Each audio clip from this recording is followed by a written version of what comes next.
ତନୁଜା ବର୍ତ୍ତମାନ ଏ ସହରର ସବୁଠୁ ଭଲ ଡର୍ମାଟୋଲୋଜିଷ୍ଟ। ସେଦିନ ସନ୍ଧ୍ୟାରେ ଯାଇ ତା କ୍ଲିନିକରେ ବସିଥିଲି। ଝିଅଟେ ପଶିଲା ଭିତରକୁ। ମୁଁ ବୁଝିଗଲି। ବାହାର ଚେୟାରକୁ ଉଠି ଆସିଲି। ହୁଏତ ମୁଁ ଥିଲେ ତା ପେସେଣ୍ଟ ଖୋଲାରେ ତା ସମସ୍ୟା କହିପାରିବନି। କିଛି ସମୟ ପରେ ତନୁଜା ଖୁବ୍ ଜୋରରେ ହସିବାର ଶବ୍ଦ ଶୁଭିଲା। ତନୁଜା ଏତେ ଜୋରରେ ହସୁଛି ପୁଣି? ଟିକେ ପରେ ମୋତେ ଭିତରୁ ଡକରା ଆସିଲା। ମୁଁ ଯାଏ ତ ତନୁଜା କହିଲା, ଶିଲା, ଇଏ ମୋ ସାଙ୍ଗ ଶୈଳଜା। ଗପ ଇତ୍ୟାଦି ଲେଖାଲେଖି କରନ୍ତି। ତାଙ୍କୁ କୁହ ତୁମ ସମସ୍ୟା, ଯଦି କିଛି ସମାଧାନ କରିପାରିବେ। ମୁଁ ଅବାକ୍। ଏ ଡାକ୍ତରାଣୀ ମୋତେ କେଉଁଠି ଫସଉଛି? ମ୍ୟାଡ଼ାମ୍, ଶିଲା ମୋତେ କହିଲା, ଦେଖନ୍ତୁ, ପିଲାବେଳେ ନା ମୋ ମୁଣ୍ଡରେ ବୋଝେ ଚୁଟି ଥିଲା। ସାଙ୍ଗସାଥୀଙ୍କଠୁ ଆରମ୍ଭ କରି ବନ୍ଧୁବାନ୍ଧବ ସମସ୍ତେ ନଜର କରି କରି ସାରିଦେଲେ। ସବୁ ଝଡ଼ିଗଲା। କେତେ କ'ଣ କରି କରି ମୁଁ ଥକିଗଲିଣି।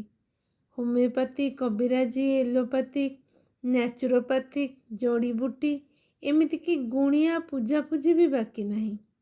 ହେଲେ କିଛି ଲାଭ ନାହିଁ। ଏତେ ସେରନ୍ତାରେ ବଢ଼େଇଲେ ବି ସେ ଝଡ଼ି ଝଡ଼ି ମୂଷାଲାଞ୍ଜଠୁ ହୀନ ହେଲାଣି। ଭାବିଲି, ଏଥକୁ ମୁଁ ବା କ'ଣ କରିପାରିବି? ସମସ୍ୟା ହେଲା, ଶିଲା ତା ଚିବୁକର ଗୋଟେ ଜାଗାକୁ ଦେଖେଇଲା। ତିଳଠୁ ସାମାନ୍ୟ ବଡ଼ କଳାଜାଇଟେ। 4-5ଟି ଚୁଟି ସେଠୁ ବାହାରିଛି ଦାଢ଼ି ଭଳି। ତାକୁ ଦେଖେଇ ଶିଲା କହିଲା, ତାକୁ ରଖିବାକୁ ଚାହିଁଲେ ସେ ରହୁନି, ୟାକୁ ଯାହା ଯାହା କହିଲେ ଇଏ ଯାଉନି।